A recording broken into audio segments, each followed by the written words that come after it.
Hi friends, welcome to Athens kitchen. நம்ம Athens கிச்சனில் இன்றைக்கி பொடி மீன் குழம்பு தான் செய்ய போகிறோம். வாங்க எப்படி செய்கிறதுன்னு பார்க்கலாம். 1/2 கிலோ மீன், பொடி மீன். இதை வந்து எங்கள் ஊரில் தேசப்பொடின்னு சொல்லுவாங்க, வெள்ளைப்பொடின்னு சொல்லுவாங்க. 1/2 கிலோ மீன் இதை சுத்தம் பண்ணி எடுத்துருக்கிறேன். இப்போ இதுக்கு தேவையான பொருள் பார்த்துடலாம். இந்த அளவுக்கு புளி எடுத்துருக்கேன், ஒரு லெமன் சைஸ் புளி. இதை ஊற வச்சு கரைச்சி எடுத்துக்கலாம்.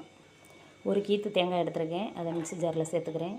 அது கூட 5-6 சின்ன வெங்காயம் சேர்த்துக்கலாம். இது கூட ஒரு பாதி தக்காளி எடுத்துருக்கேன், அதை இது கூட சேர்த்து நைஸாக அரைச்சி எடுத்துக்கலாம்.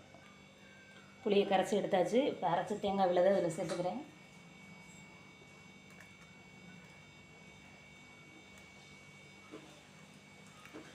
இப்போ இது கூட மீன் குழம்பு மசாலா சேர்த்துக்கிறேன், 2 ஸ்பூனு.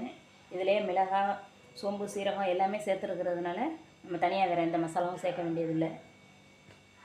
இப்போது குழம்புக்கு தேவையான அளவு கல் உப்பு சேர்த்து குழம்பு கரைச்சி விட்டுக்கலாம். கேஸ் ஆன் பண்ணி ஒரு மண் சட்டி வச்சுருக்கேன். இப்போ ஒரு 3 ஸ்பூனுக்கு நல்லெண்ணெய் சேர்த்துக்கிறேன். எண்ணெய் சூடாயிடுச்சு. 1/2 ஸ்பூன் வெந்தயம் சேர்த்துக்கிறேன். ஒரு 10 சின்ன வெங்காயம் சேர்த்துக்கிறேன்.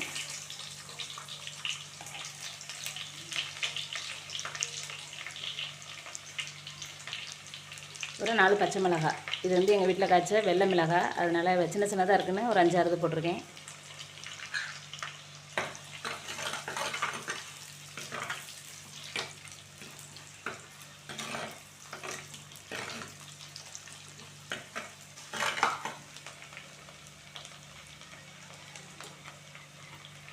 இப்போது ஒரு தக்காளி பொடியாக நறுக்கிட்டு சேர்த்துக்கிறேன். கூடவே கருவேப்பிலை, மல்லித்தலை.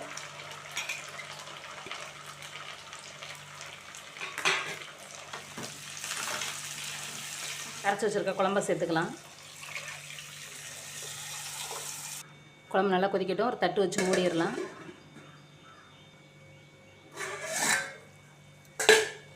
பாருங்கள், குழம்பு நல்லா கொதிச்சிருச்சு. இப்போ கேஸ் ஸ்லோ ஃப்ளேமில் மாற்றிட்டு மீன் அள்ளி போட்டுடலாம்.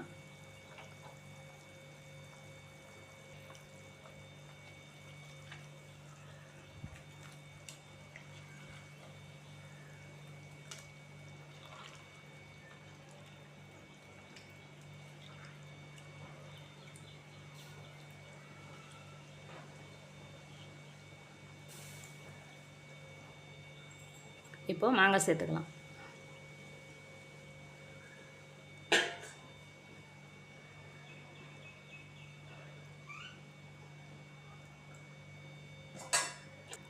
மூடி வச்சுருவோம். ஒரு 5 நிமிஷம் வச்சு இறக்கிக்கலாம்.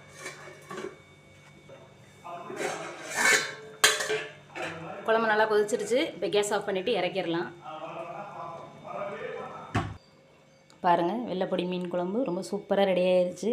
பெரிய மீனில் இருக்கிற டேஸ்ட்டை விட இந்த மாதிரி சின்ன மீனில் குழம்பும் சூப்பராக இருக்கும், மீனும் சாப்பிட்றதுக்கு நல்ல டேஸ்ட்டாக இருக்கும். இந்த மீன் கிடச்சதுன்னா நீங்களும் செஞ்சு பாருங்கள். இந்த வீடியோ பிடிச்சிருந்தால் லைக் பண்ணுங்கள். தேங்க்யூ.